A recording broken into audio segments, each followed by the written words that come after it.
একটু দেখবেন, কারণ আমরা খুবই দরিদ্র বাস্তব সমাজের লোক। আমরা না পারি সন্তানকে ভালো কোনো স্কুলে পড়াতে, না পারি ভালো খাবার দিতে। আমার স্বামী এবং কি আমাদের এলাকার যারা যারা নারীরা আছেন, ওনাদের স্বামীরাও পৌরসভার চাকরি করে, মাত্র ৬,০০০ টাকা বেতন পায় তারা। আমরা ভালো কিছু আমাদের সন্তানকে দিতে পারি না। কোনো খাবার চাইলে আমরা বলি বাবা গরিব না, দেখে কিন্তু কিনে না, এরকম বলে আমরা রাখি। দিদি, আপনার কাছে হাত জোর করে বলছি, যদি আপনি ভোটে পাস করেন আমাদের চাকরির ব্যবস্থা করে দিন।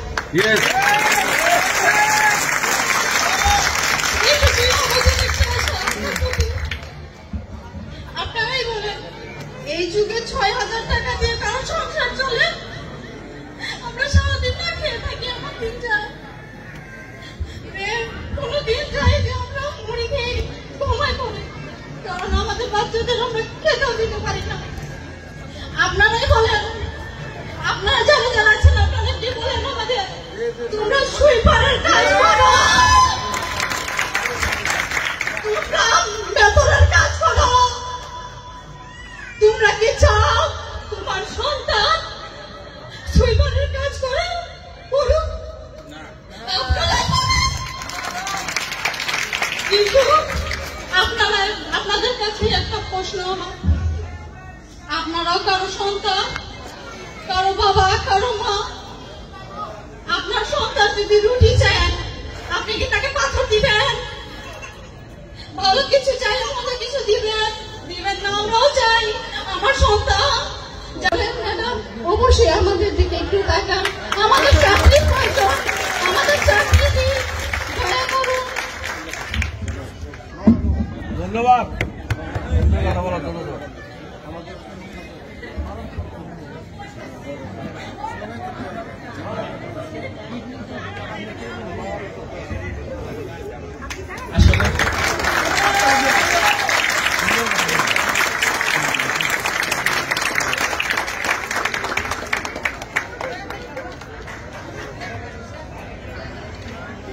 হরিজন পল্লীতে এসে আপনাদের যেই মানবেতর কথা শুনলাম, সেটি শোনার পর আমার আসলে চোখে পানি চলে এসেছিল।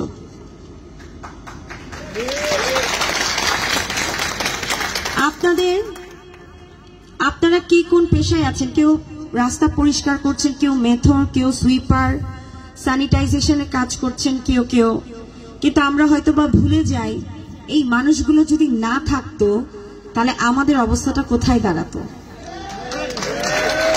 আজকে মানুষের দাঁড়ে দাঁড়ে আমি ভোট চেতে যাচ্ছি, হেঁটে হেঁটে যাই, রাস্তাঘাট যদি পরিষ্কার না থাকতো আমি হয়তো বা হাঁটতেও পারতাম না। রাস্তার পাশে ময়লা আবর্জনার গন্ধ শুনেই আমার চলে আসতে হতো। এই মানুষগুলোর যে কি অবদান, এটা আমরা আসলেও ভুলে যাই, এবং এই হরিজন পল্লীতে না আসলে এটা মনে থাকতো না। তো আপনারা যে কাজগুলো করছেন জীবনের ঝুঁকি নিয়ে, অনেক আমি শুনেছি যে এই সেফটি ট্যাঙ্ক বা হচ্ছে এই সুইপারের কাজ করতে যে অনেকেই প্রাণও হারায়, হয়েছে এরকম অনেক ঘটনা আমি শুনেছি। তো এই জীবন ঝুঁকি রেখে আপনারা এত অল্প পয়সায় কাজ করছেন, এটা আসলে আমি মনে করি সরকারিভাবে আপনাদের বেতন ভাতা বাড়ানো উচিত। এবং এই হরিজন পল্লীতে আসলে একটা ছোটখাটো শহর করা উচিত, যেখানে হরিজন পল্লীর সন্তানরা স্কুল পাবে, সাংস্কৃতিক জ্ঞান বুদ্ধি পাবে, খেলার মাঠ পাবে, নিজেদেরকে বিকশিত করার জন্য তারা নিজেরাই যথেষ্টভাবে গড়ে তুলবে। এক আপা বলে গেলেন, একবার বলতে পারি মার্কা মোদের, মার্কা মোদের, মার্কা মোদের, মার্কা মোদের। ধানি শেষ হবে তো ইনশাল্লাহ।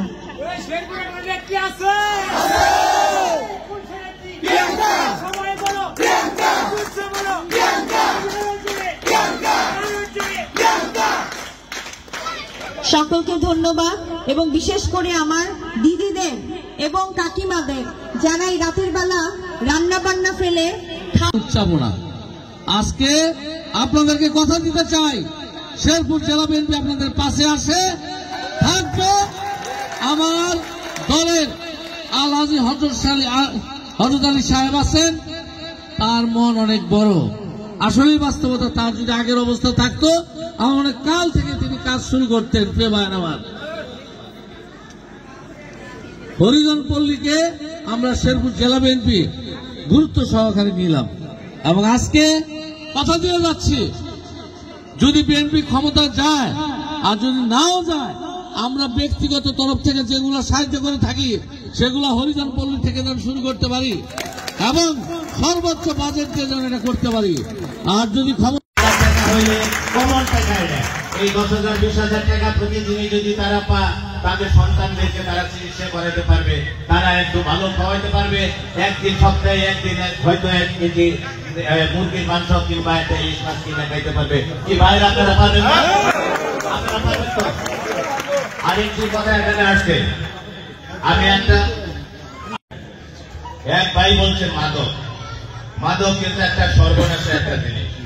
আপনাদের বেতন মাত্র 6,000 টাকা, আপনারা ডেইলি চিন্তা করেন, আমি জানি না 1 বোতল বাংলা মদের দাম কত আমি জানি না, আমি জীবনে কোনোদিন দেখি নাই, খাইও নাই। কত টাকা? 150 টাকা হোক কিংবা 200 টাকা হোক কিংবা 300 টাকা হোক,